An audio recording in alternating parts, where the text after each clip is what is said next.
Me llamo Mariana Ruiz Aguilar. Tengo 38 años.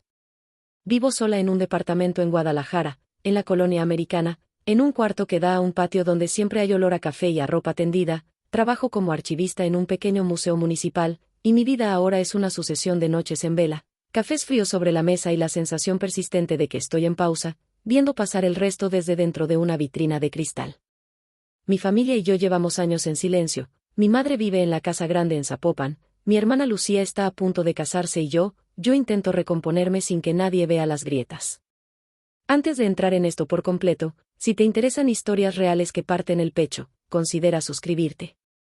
Compartir esto no es fácil, pero tal vez alguien necesite escucharlo. Todavía puedo oler el día que cambió todo, la mezcla de humo de leña y salsa de tomate en la cocina de mi madre, las voces graves de los vecinos que cuentan chismes, el zumbido de las luces del pasillo cuando volvía a casa después de mis turnos nocturnos en el museo. Crecí entre olores, cera de velas los domingos, el perfume barato de mi padre cuando aparecía, el aroma a panela que mi abuela dejaba en las cazuelas para atraer a los niños. Mi vida estuvo marcada por pequeñas humillaciones públicas y grandes silencios en privado. Mi madre era buena manteniendo las apariencias, mi hermano mayor, Alejandro, aprendió a negar, Lucía, la más joven, aprendió a olvidar. A los 19 años tuve algo que nadie en la familia podía explicar, me enamoré de un chico llamado Diego. Diego era del barrio, con manos callosas y sonrisa fácil, trabajaba en la carpintería de su padre. Fue un verano lluvioso y absurdo, éramos jóvenes, queríamos creer que éramos adultos. Terminé embarazada. La noticia detonó la casa, mi madre hablaba en voz baja con su hermana, Alejandro volcó platos contra la pared, y Lucía lloró en su cuarto, no por mí, sino por la vergüenza que crecía como un huésped no invitado en la casa. Me obligaron a tomar una decisión que en otros contextos hubiera sido imposible, ocultamos la verdad, acepté entregar a mi bebé en adopción con la promesa torcida de que sería para su bien. Me convencieron, es lo mejor, Mariana. Nadie arreglará esto si seguimos así. Y yo, a los 19, creí que el mejor era un camino de luz. No contaré aquí cada detalle de aquella pérdida porque parte de la historia está en los huecos, aún así debo decirlo con honestidad, el día de la entrega, cuando me separaron del niño, sentí que mi esqueleto se deshacía. Me dijeron que todo estaría bien, que el niño tendría oportunidades, que la historia se cerraría. Firmé papeles con manos temblorosas. Llevé una blusa negra durante meses, como si vestir de duelo sellara la verdad. La casa siguió su rutina, la costura de la vida familiar continuó como si no se hubiera roto nada. Años después, me enteré por casualidad, por ese tipo de casualidad que parece conspirar con los fantasmas, de que mi hijo, Mateo, no había salido de la ciudad. Que el hombre que pensaba que había sido neutral en todo esto, Diego, seguía cerca. Que Mateo vivía con una pareja en otra colonia y que, de alguna forma, Diego había estado presente en los bordes de esa vida. Me sorprendió entender que mi pasado se había vuelto una red y que yo estaba atrapada entre sus hilos.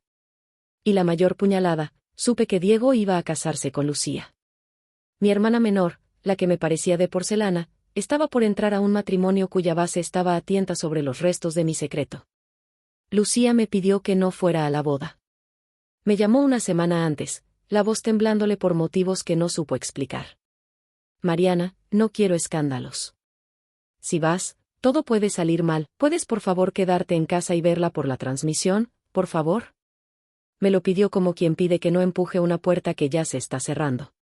Detrás de su súplica noté miedo, no por mí sino por lo que la gente podría decir, por el imperio de apariencias que nuestra madre siempre había custodiado.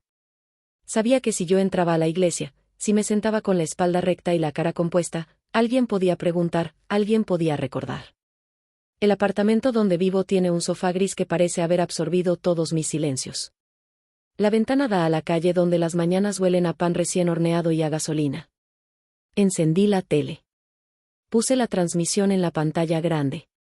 El ruido del vecindario se colaba por la ventana, un vendedor de frutas que gritaba, una televisión vecina que pasaba una telenovela, el claxon de un auto que no reparaba en horarios. En la cocina dejé una taza con café frío. No sabía si volvería a beberlo. Mientras esperaba el comienzo de la ceremonia, repasé mentalmente todas las razones por las que debía permanecer en silencio. Me sentía como una persona con un maletín de bombas a sus pies, cada recuerdo, si lo desempacaba, podía arruinar vidas. Reconocí también otra cosa, más íntima, una rabia sorda hacia aquello que me había obligado a callar, una rabia hacia la casa que me enseñó a hacer sacrificios que no fueron elegidos. Mi cuerpo reaccionó con la misma combinación conocida, la garganta se cerró, un frío en la nuca y un hormigueo en las manos. Si esto está resonando contigo, dale like, ayuda a que estas historias lleguen a otros que también necesitan escuchar que no están solos. No era la primera vez que veía la vida familiar desarrollarse a través de una pantalla. En esta casa hubo muchas ceremonias vistas por reflejos, aniversarios proyectados en teléfonos, bautizos con cámaras borrosas, funerales transmitidos por el vecino. Hoy, sin embargo, la pantalla sería más que un reflejo, sería el lugar donde una verdad podría revelarse o donde la mentira podría mantenerse intacta. Y yo, sentada en mi sofá, con el mando en la mano como si fuera un timón, sentía que estaba al borde de decidir no solo por mí, sino por una fila entera de vidas. Cerré los ojos y vi a Mateo, la imagen fija de su rostro. Lo había visto en fotografías robadas, en páginas de registros, a través de la colaboración secreta de una trabajadora social que me debía una explicación. Sabía cómo tartamudeaba cuando leía, cómo se encogía cuando alguien levantaba la voz. Sabía, con una certeza punzante, que si Diego era el hombre que lo acompañaba y que ahora subía al altar para casarse con mi hermana, Mateo era la sombra que nadie estaba dispuesto a nombrar.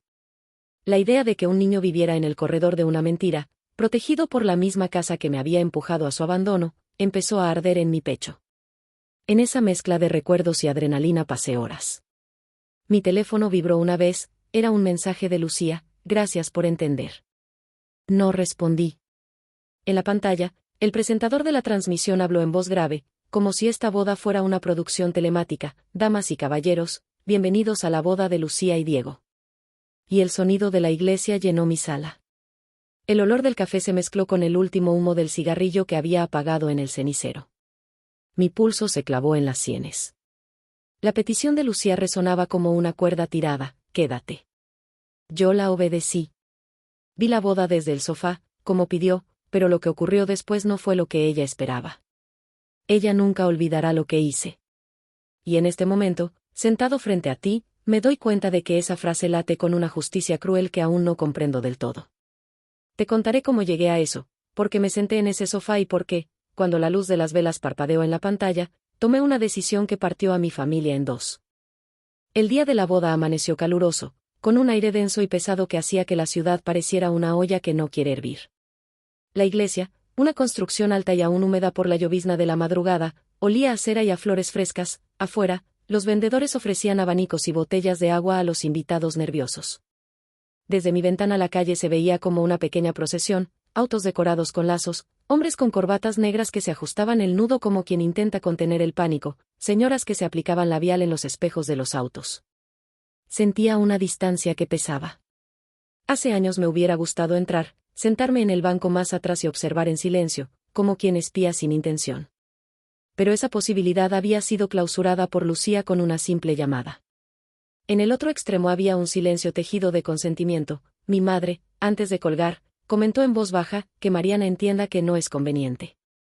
Y así funcionó la familia: se planificaban censuras con el tono de quien organiza el menú de una cena. Mi relación con Lucía siempre fue compleja. En la escuela, ella era la que sacaba notas brillantes y ofrecía su mochila cuando alguien la necesitaba. Yo era la que cometía errores ruidosos y aprendía a esconderlos. Lucía me enseñó a sonreír cuando te parten por dentro. Con los años, nuestra distancia se volvió una línea que pasaba desapercibida: almuerzos que terminaban en silencio, llamadas que se reducían a emoticonos, miradas en las reuniones familiares que evitaban el contacto profundo. Aún así, hubo gestos de ternura, cartas anónimas en cumpleaños, llamadas donde compartíamos recetas, un abrazo a escondidas cuando mi madre no miraba. Pensé que, de alguna manera, esas migajas eran suficientes para sostenernos. Pero cuando descubrí que Diego, el hombre que había sido mi juventud destemplada, iba a casarse con Lucía, algo en mí se tensó de manera irreversible. No solo volvieron las preguntas, volvieron las heridas no cicatrizadas. ¿Qué saber significaba? ¿Defender a quién?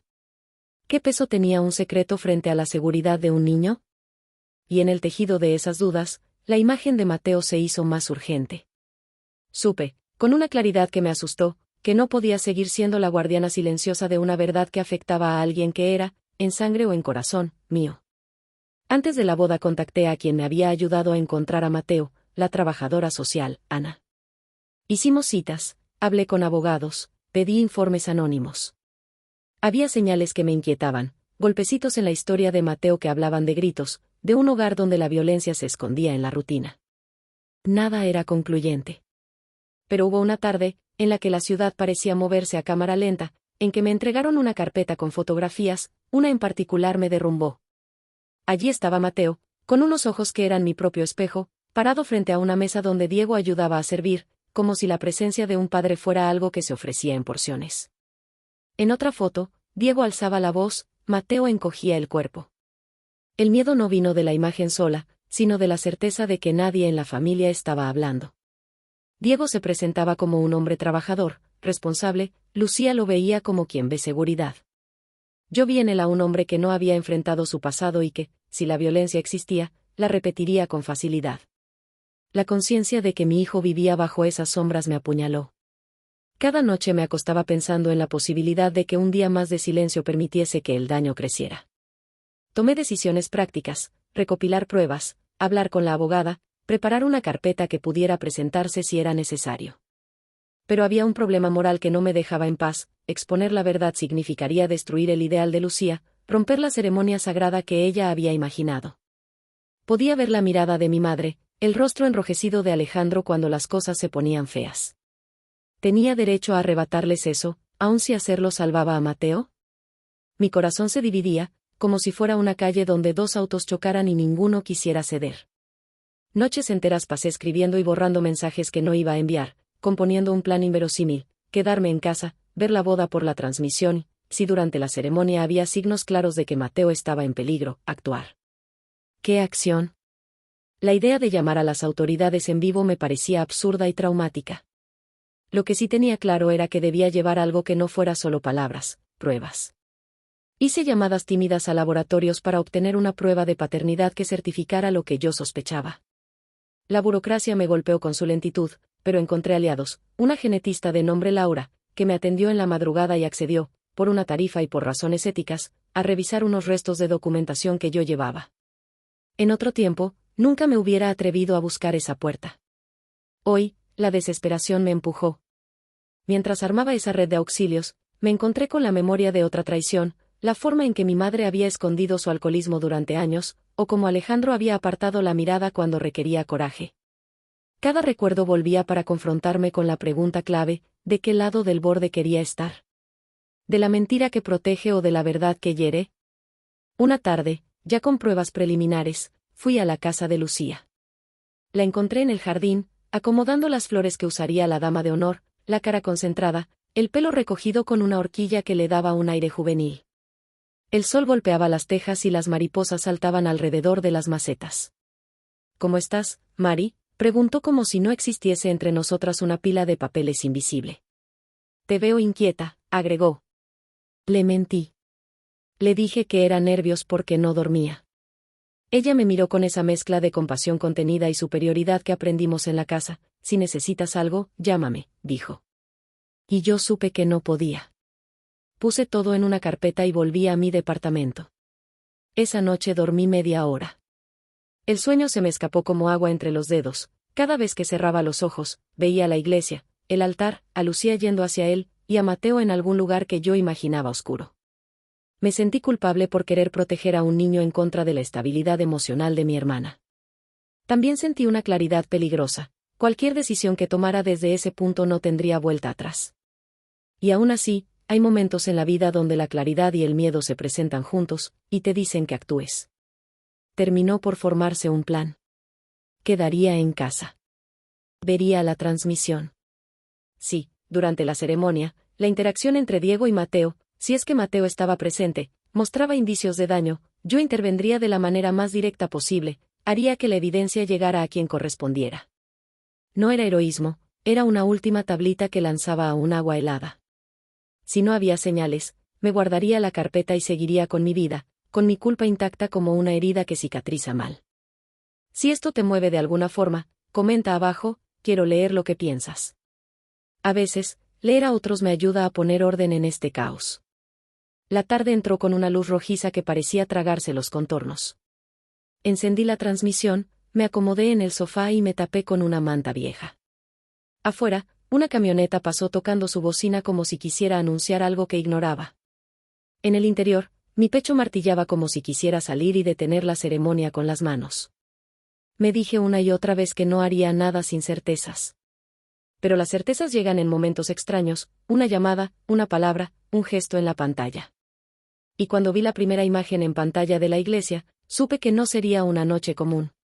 El altar se mostraba iluminado, Lucía brillaba como si la felicidad hubiera sido perfumada en su vestido y, detrás de ellos, un niño con la mirada que me atravesó el alma. Era Mateo. Allí estaba, cerca del banquete, en manos que no eran exactamente las que yo había imaginado. El nudo en mi estómago se apretó. Recordé mi propia firma en papeles que prometían un futuro mejor para él. Y supe que no podía callar más. Lo que vino después sellaría mi destino y el de mi familia. La transmisión mostró el interior de la iglesia con una nitidez que hizo doler. Los vitrales proyectaban manchas de color sobre los bancos, y en el aire flotaba el olor de la cera y de perfume caro. Lucía avanzó por la nave con una serenidad que parecía practicada, su vestido se movía con una compostura que había costado años. Diego, con una expresión de orgullo sencillo, la miraba. Y detrás de los invitados, en un rincón que la cámara tomó por un instante, reconocí el rostro que me había perseguido por años, Mateo. Estaba ahí, con las manos en los bolsillos, la cabeza baja, esa mezcla de curiosidad y miedo que yo conocía perfectamente. Al verlo, sentí que todos los empujones del pasado se alineaban en una sola dirección. Mi corazón se aceleró hasta doler. La carpeta con las pruebas estaba a mi lado, fotos, mensajes, la prueba genética preliminar que Laura había logrado organizar a tiempo. No era la prueba robusta que quiere un juez, pero para una madre que ha llevado una ausencia como una deuda, bastó. Me pregunté si podía entregar esa evidencia de forma que fuera inapelable, que obligara a alguien a mirar.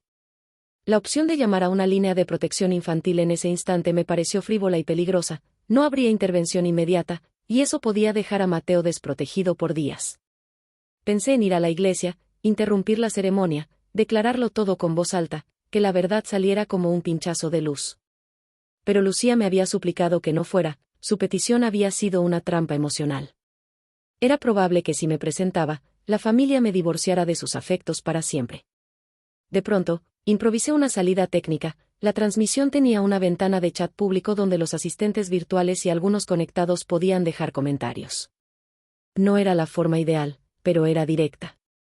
Y en ese chat había moderadores, algunos de ellos podían compartir archivos. Decidí enviar un enlace a un video que, con manos temblorosas, había subido a un servidor anónimo. En ese video, se veían fragmentos de conversaciones de Diego con otra mujer, material que indicaba no solo su relación conmigo años atrás sino también una llamada grabada donde, en una conversación ajena, Diego reconocía una responsabilidad hacia un niño. Era un montaje rudimentario, pero mostraba una verdad que no podía negarse. Mientras escribía el mensaje para publicar el enlace, mi cuerpo reaccionó con una mezcla de adrenalina y náusea. Las letras en la pantalla parecían grandes y torpes. Por favor, miren esto. Es importante para la seguridad de un menor. Respiré. Puse el link.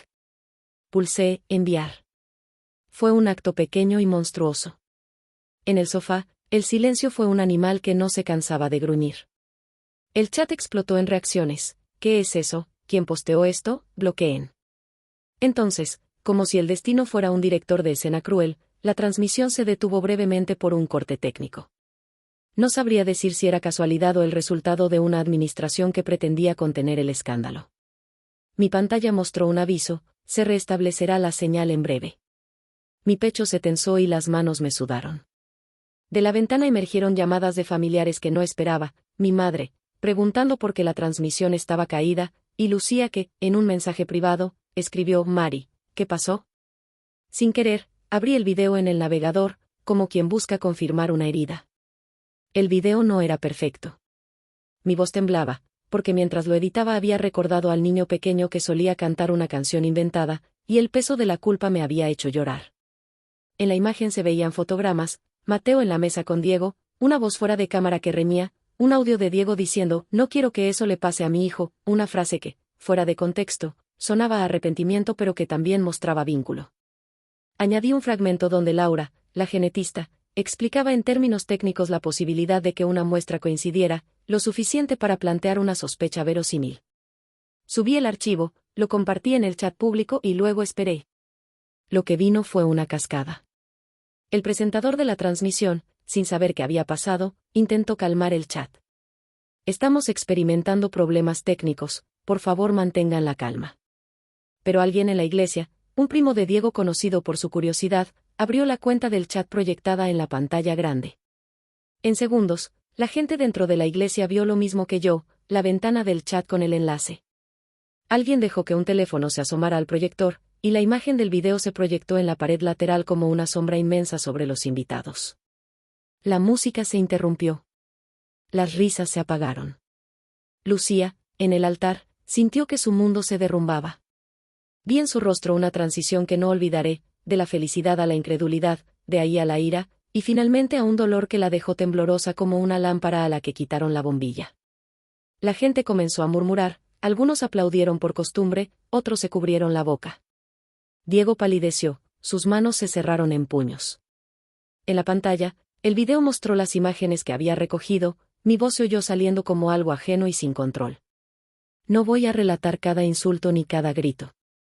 Lo que ocurrió después fue una conmoción que se sintió en todo el cuerpo, gente corriendo, celulares grabando, abuelos que pedían que se calmara, mi madre que gritaba el nombre de Lucía como si no pudiera creerlo. Lucía corrió hacia la salida, Diego la siguió. En la puerta de la iglesia se detuvieron y allí, con la lluvia de miradas de los asistentes, se produjo la escena que todas las películas dramáticas buscan con insaciable apetito. Lucía enfrentó a Diego con una furia que era la suma de todos los silencios. ¿Me lo ocultaste, a mi hermana, a mí, a nuestro hijo?, dijo. No había hijos aún entre ellos, y esa pregunta fue como una aguja que rasgó el velo. Diego trató de explicar, su voz se quebró. Mateo, en un rincón, permanecía parado como si el mundo fuera algo que le hablaba por primera vez. Su mirada se fijó en mí por la pantalla, en ese instante, pensé que un instante podía cambiarlo todo. La espontaneidad de mi acción no dio tiempo para matices. En el mismo instante, mi teléfono explotó en llamadas, mi madre, Alejandro, algunos amigos de la familia. Mi madre me acusó por mensaje, traicionaste a tu hija. Escribió con palabras que se sentían como latigazos.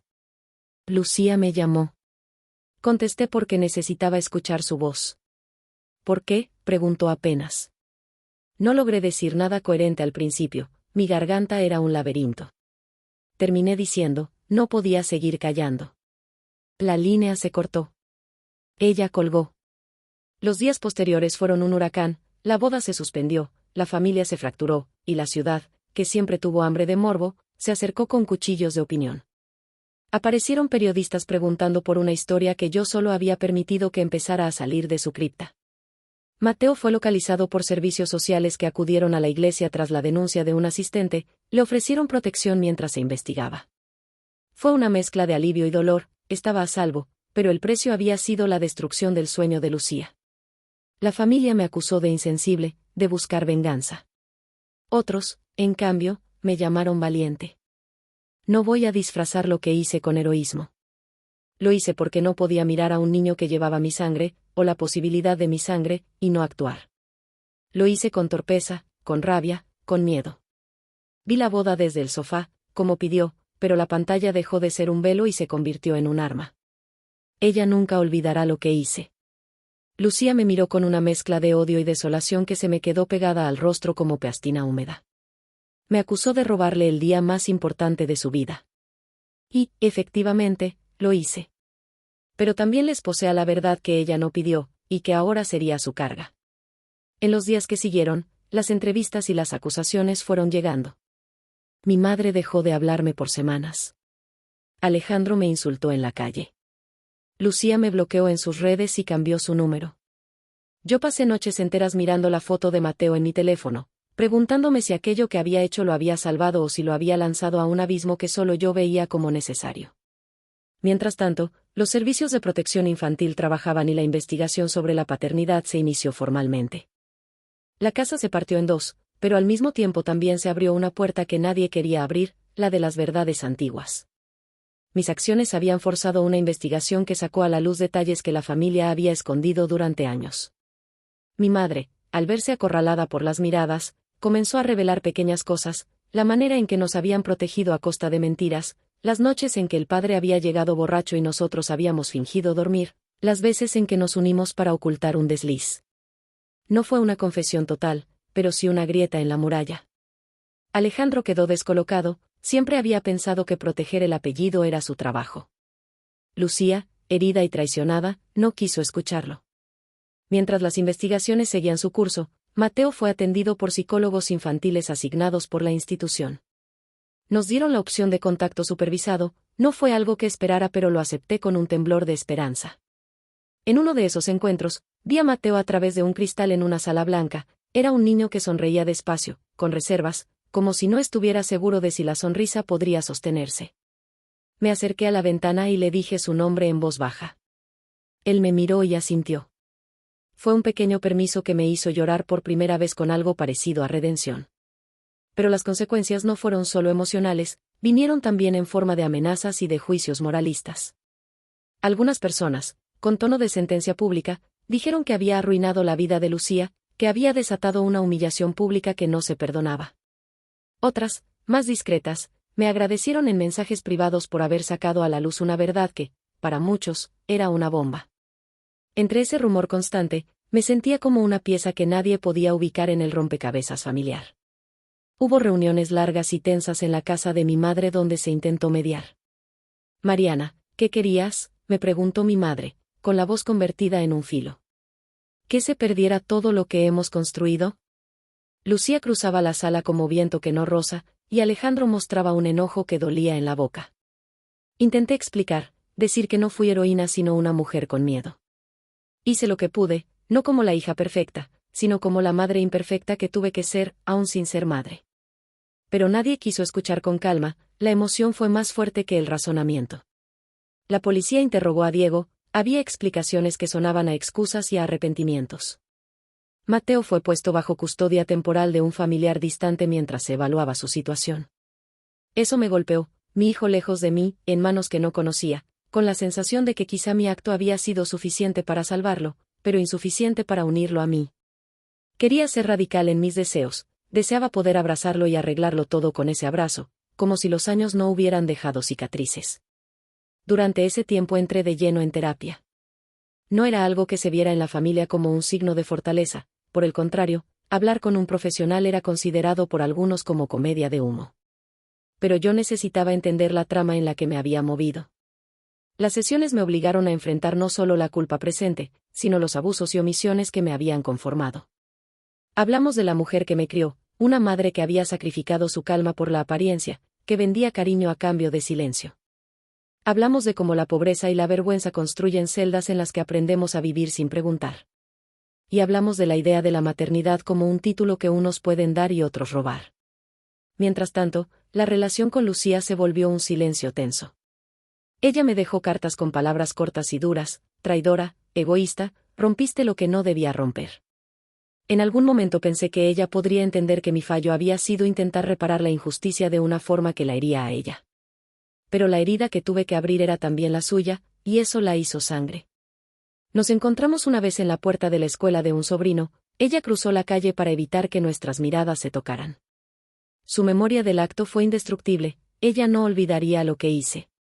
En contrapartida, hubo personas que se acercaron para agradecer. Entre ellos, la trabajadora social Ana, quien me dijo con voz baja: hiciste lo que muchas no se atreven a hacer. Sus palabras no me dieron consuelo absoluto, porque la gratitud ajena no borra la soledad del precio que pagas. La comunidad comenzó a dividirse, algunos veían a la Mariana que expuso, otros veían a la Mariana que protegió a un niño. En mis ratos de soledad, sin la defensa de la teoría ni el juicio, me preguntaba a mí misma si, en el fondo, había buscado algo más que justicia, había buscado perdón hacia mí misma.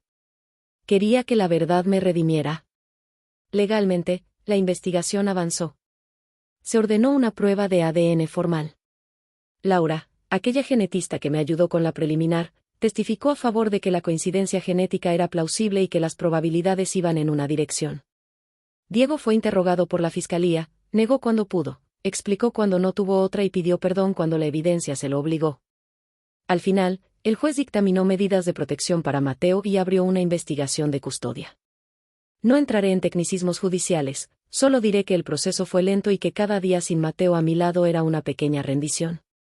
Mi madre, en un gesto que me pareció de autopreservación, intentó reconstruir lo perdido llamando a conocidos, pagando servicios, recomponiendo la luz de la casa. Pero el tejido del hogar se había desteñido. Lucía se fue a vivir temporalmente con una tía en otra ciudad, Alejandro dejó la casa por semanas, y yo pasé días en hospitales y oficinas, hablando con trabajadores sociales, llenando formularios, tratando de demostrar que mi intención no era destruir una boda sino proteger una vida. En el proceso me di cuenta de que mis actos, por más necesarios que fueran, no borraban el dolor infligido. Algunas personas me llamaban valiente, otras, monstruo. Ambas etiquetas pesaban de forma distinta, y las llevaba. En el fondo, había una lección que comenzaba a formarse en mí, lenta y dolorosa. La verdad es una herramienta afilada, sirve para cortar cadenas, pero también para abrir heridas. La responsabilidad de usarla recae en una sola persona a la vez, quien la posee. Y con esa carga, con esa responsabilidad, volví a ordenar mis pasos. Me inscribí en grupos de apoyo, aprendí a pedir ayuda y acepté que algunas relaciones quizá no se repararían. La elección que hice salvó a Mateo de una sombra larga, pero me obligó a vivir con la soledad que deja una familia fracturada. Pasaron meses. No fue una línea recta, ni una escalera ascendente hacia la paz. Fue un trecho lleno de tropiezos y de pequeñas reparaciones. Mateo y yo comenzamos a vernos bajo supervisión. Al principio, las visitas fueron encuentros tensos, un café en una sala de cristal, un juguete a mano, palabras medidas. Luego, poco a poco, él empezó a abrirse como lo hace una flor que duda en amanecer. Me habló de la escuela, me contó chistes que no eran graciosos y me pidió, una tarde, que le enseñara a hacer un avión de papel. En esa petición encontré un símbolo, la posibilidad de construir algo que vaya al aire y que no se rompa al primer soplo. Los agentes sociales vieron progreso, las órdenes de protección siguieron vigentes, pero la posibilidad de una relación se fue tejiendo con hilos muy finos. Mi relación con Lucía no volvió a ser la misma. Ella me evitó durante largos periodos y, cuando hablamos, lo hicimos con frases cortas y frías. Hubo un intento de dialogar en una mesa mediada por una terapeuta familiar. Ella llegó, sentada como si quisiera medir la distancia exacta entre nosotras para no ser tocada por mi impulso. Tu acción fue pública y humillante, dijo con voz firme. Yo escuché. Contesté con palabras que honestamente no repararon el daño, expliqué mis motivos, hablé de mi miedo por Mateo, de las noches sin dormir, de la dejar de ser quien prefiero. No hubo absolución, no hubo olvido. Pero hubo, con el paso del tiempo, espacios reducidos donde nuestras miradas se encontraron y no explotó la guerra. Algún día entendería que la reparación no es una restitución del pasado, sino un aprendizaje compartido de cómo vivir con los restos. Mi madre y Alejandro tardaron más. El orgullo y la vergüenza son cadenas difíciles de romper. Sin embargo, hubo un momento, después de una discusión sobre el testimonio de Diego en el juzgado, en que mi madre me dijo, no sé si hice lo correcto, pero nunca quise que te sintieras sola. Fue una frase enmarañada, y la acepté por lo que era, un intento de humano reacomodo. Alejandro y yo volvimos a hablar, tímidamente, sobre fotos de la infancia, sobre canciones que cantábamos. Nada fue perfecto, nada regresó a su sitio. Pero aprendimos a ser sinceros sobre lo que no íbamos a regalar. En el aspecto legal, la confirmación definitiva de paternidad llegó. Los resultados mostraron lo que mis nervios ya intuían. Diego era, efectivamente, el padre de Mateo. No quiero describir la sensación de ver aquello plasmado en un papel, fue como leer una sentencia que me liberaba y me encarcelaba a la vez. El juez dictaminó medidas, custodia compartida con supervisión, análisis de la capacidad de Diego para desempeñarse como padre responsable y órdenes claras para la protección del niño. Todo esto es un lenguaje técnico que, en la práctica, resultó en semanas largas de trámites y comprobaciones. Con el tiempo y gracias a las terapias, a la constancia y al trabajo conjunto de profesionales, Mateo pudo quedarse en una red de seguridad estable. Yo conseguí visitas regulares. No me convierto en una heroína de novela, tampoco en un mártir. Soy una mujer que hizo lo que pudo, con fallos y con razones. Aprendí a sentir culpa sin dejar que me paralizara, a pedir perdón sin esperar milagros, y a sostener a un niño que ahora me mira con curiosidad y ternura. ¿Te ha pasado algo parecido? ¿Has tenido que hacer una elección moral que dañó a otros pero protegió a alguien más? Si te resuena, comparte en los comentarios, leo todo lo que me envían. Lo que más me costó entender fue la naturaleza del perdón. Lucía nunca me perdonó del todo. Ella recordó la boda con los ojos de una mujer que había sido traicionada en público, y la herida que le abrí estuvo ahí. Cada vez que la visitaba a la familia, el aire entre nosotras se electrizaba. Hubo momentos en que pensé que lo dejaría pasar, ofrecerle un gesto, una carta, nada. Pero la vida no funciona con gestos que borren el daño. Hay heridas que solo el tiempo y la propia transformación del otro pueden cicatrizar. A veces el perdón no llega, a veces acepta que hay cosas que no se reparan y que eso, también, es una forma de verdad. Años después, cuando miro hacia atrás, veo esa noche en el sofá como un punto de inflexión que sembró consecuencias que no imaginé. Vi la boda desde el sofá, como pidió, pero ella nunca olvidará lo que hice. Esa frase resuena como una sentencia que me acompaña. A veces me pesa, otras veces la acepto como parte del precio por haber actuado. Con el tiempo he entendido algo esencial: la verdad puede ser un acto de amor, pero también puede ser una herida que deja marcas indelebles en quienes menos lo merecen. Decidir entre ocultar y revelar es, a menudo, elegir cuál herida creer que es la menor. Hoy trabajo en el museo y sigo yendo a terapia. Sigo viendo a Mateo, construyo con él aviones de papel, le enseño a amasar tortillas y a reírse de sí mismo cuando el planeador se cae en mitad del vuelo. A veces llega una foto de Lucía con una sonrisa forzada en redes sociales, y me detengo a pensar que leyó en mi gesto. Tal vez, en otra vida, hubiéramos encontrado una manera distinta. Pero vivimos en esta vida, con sus consecuencias. Si has llegado hasta aquí, gracias por escuchar este desahogo. Si te ha conmovido, considera suscribirte para escuchar otras historias reales. Hay muchas, y no siempre tienen finales felices. Al mismo tiempo, una última cosa, la lección que me llevo, y que quizá puedo ofrecerte, es que la verdad exige coraje, pero también exige humildad. Cuando la eliges, debes estar dispuesto a aceptar las consecuencias, a cargar con la soledad y con la incomprensión, y a reconstruir, desde las ruinas, algo que valga la pena. Yo lo intento cada día. Ella nunca olvidará lo que hice. Yo tampoco lo hago. Y en esa memoria compartida, por dolorosa que sea, hay un aprendizaje que no se compra, el de actuar cuando la vida de un niño está en juego, aun cuando hacerlo implique perder el abrazo de quienes más amaste.